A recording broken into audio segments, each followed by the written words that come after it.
nome é Margarete Borges e no Aprendendo em Minutos de hoje eu vou falar sobre o direito à vida.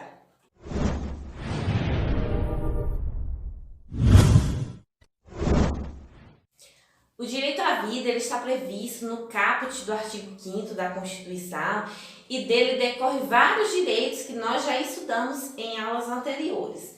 O caput do artigo 5º nós também já lemos ele, mas eu vou reler ele aqui novamente na aula de hoje, porque eu vou falar exclusivamente hoje sobre o direito à vida. O caput do artigo 5º diz o seguinte: todos são iguais perante a lei, sem distinção de qualquer natureza, garantindo-se aos brasileiros e aos estrangeiros residentes no país a inviolabilidade do direito à vida, à liberdade, à igualdade, à segurança e à propriedade nos termos seguintes. O direito à vida, ele está previsto aqui na Constituição e ele possui duas acepções. Nós temos a acepção negativa, que é o não agir do Estado. O Estado, ele não interfere ali na vida do indivíduo, ou seja, ele não vai interromper, o ciclo da vida da pessoa. Ou seja, o Estado, ele não vai ter nenhuma conduta que venha a matar a pessoa. Ou seja, o Estado ele não faz nada e já garante aqui o direito à vida da pessoa.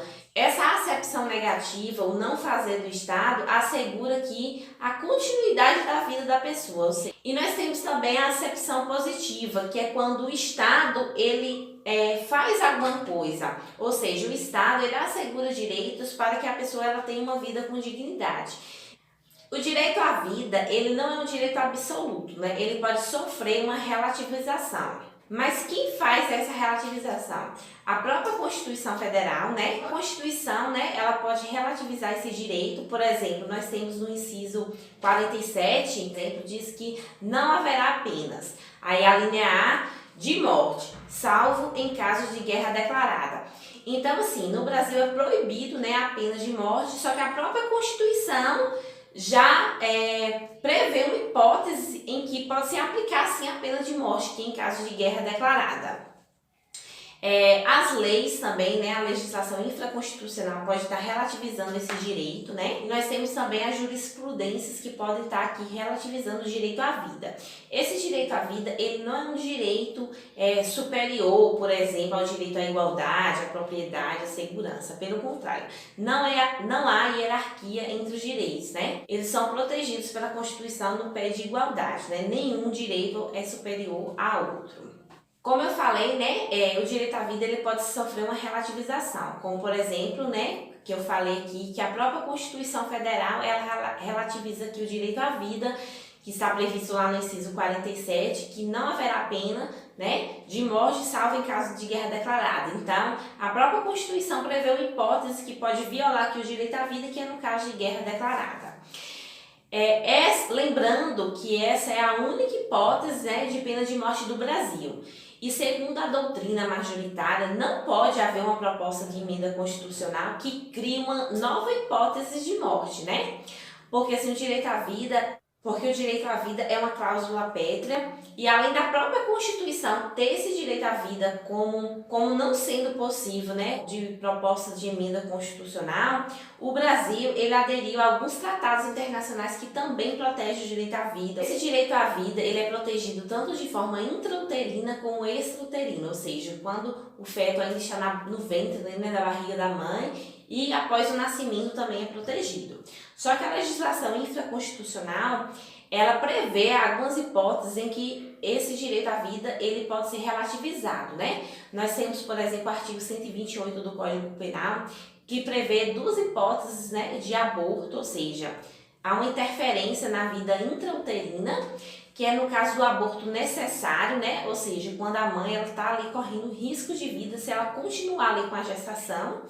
Então, o Estado decide o seguinte, que em relação à vida da mãe e à vida do bebê, eles acolhem ali, eles protegem a vida da mãe em relação ao bebê. Se a mãe continuar com essa gestação, ela vai sofrer ali um risco de morte. Então, nesse caso, é permitido aqui o aborto, que recebe o nome de aborto necessário.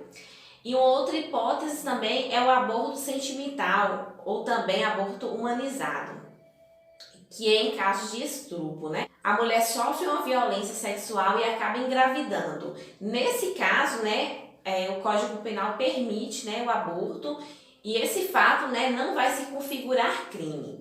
Então, nessas duas situações, né, o aborto necessário, a mulher corre o risco de morte, ou em caso de estupro, né? Nesse caso, a pessoa pode praticar o aborto sem que isso se configure crime.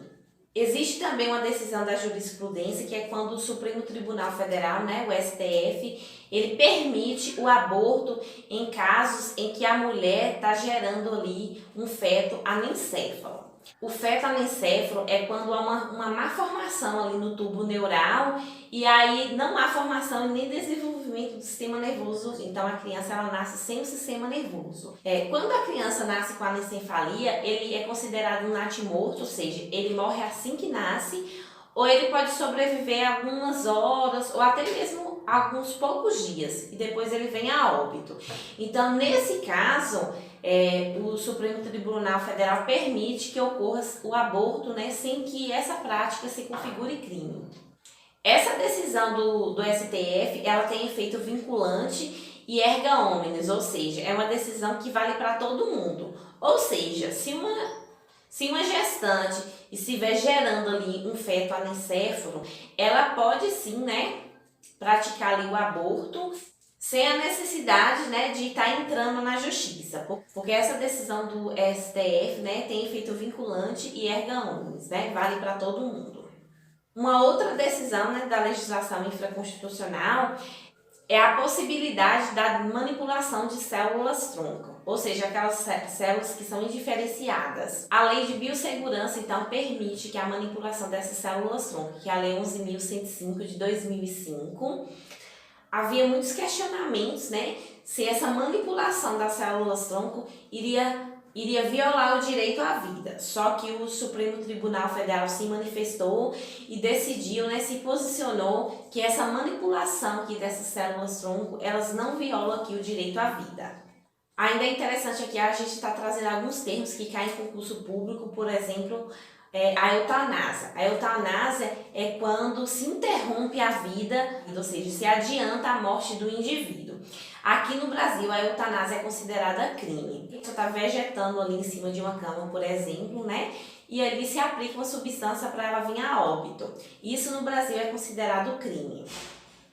O outro termo, né, é a ortotanásia. Na ortotanásia, a pessoa ela morre no momento adequado, ou seja, a interrupção da vida ela acontece de forma natural, né, que é o ideal.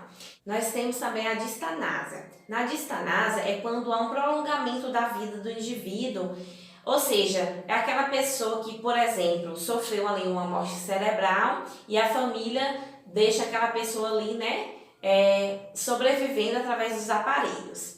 Então, nesse caso, o Conselho Regional de Medicina permite que haja uma interrupção da vida dessa pessoa, né, com a autorização da família, ou seja, quando a família decide, né, quando percebe-se que os tratamentos são inúteis, são desnecessários, né, tá prolongando a vida ali do indivíduo com o sofrimento, ele não vai continuar vivo com dignidade, né? Como a Constituição ela assegura que a pessoa tem uma vida com dignidade, nesse caso também se permite que ela tenha uma morte com dignidade. Então, na distanásia, há uma interrupção da vida aqui, então essa interrupção ela é permitida. E nos casos, né, do suicídio assistido, aqui no Brasil também é considerado crime, não é permitido. A gente vê até em filmes, né?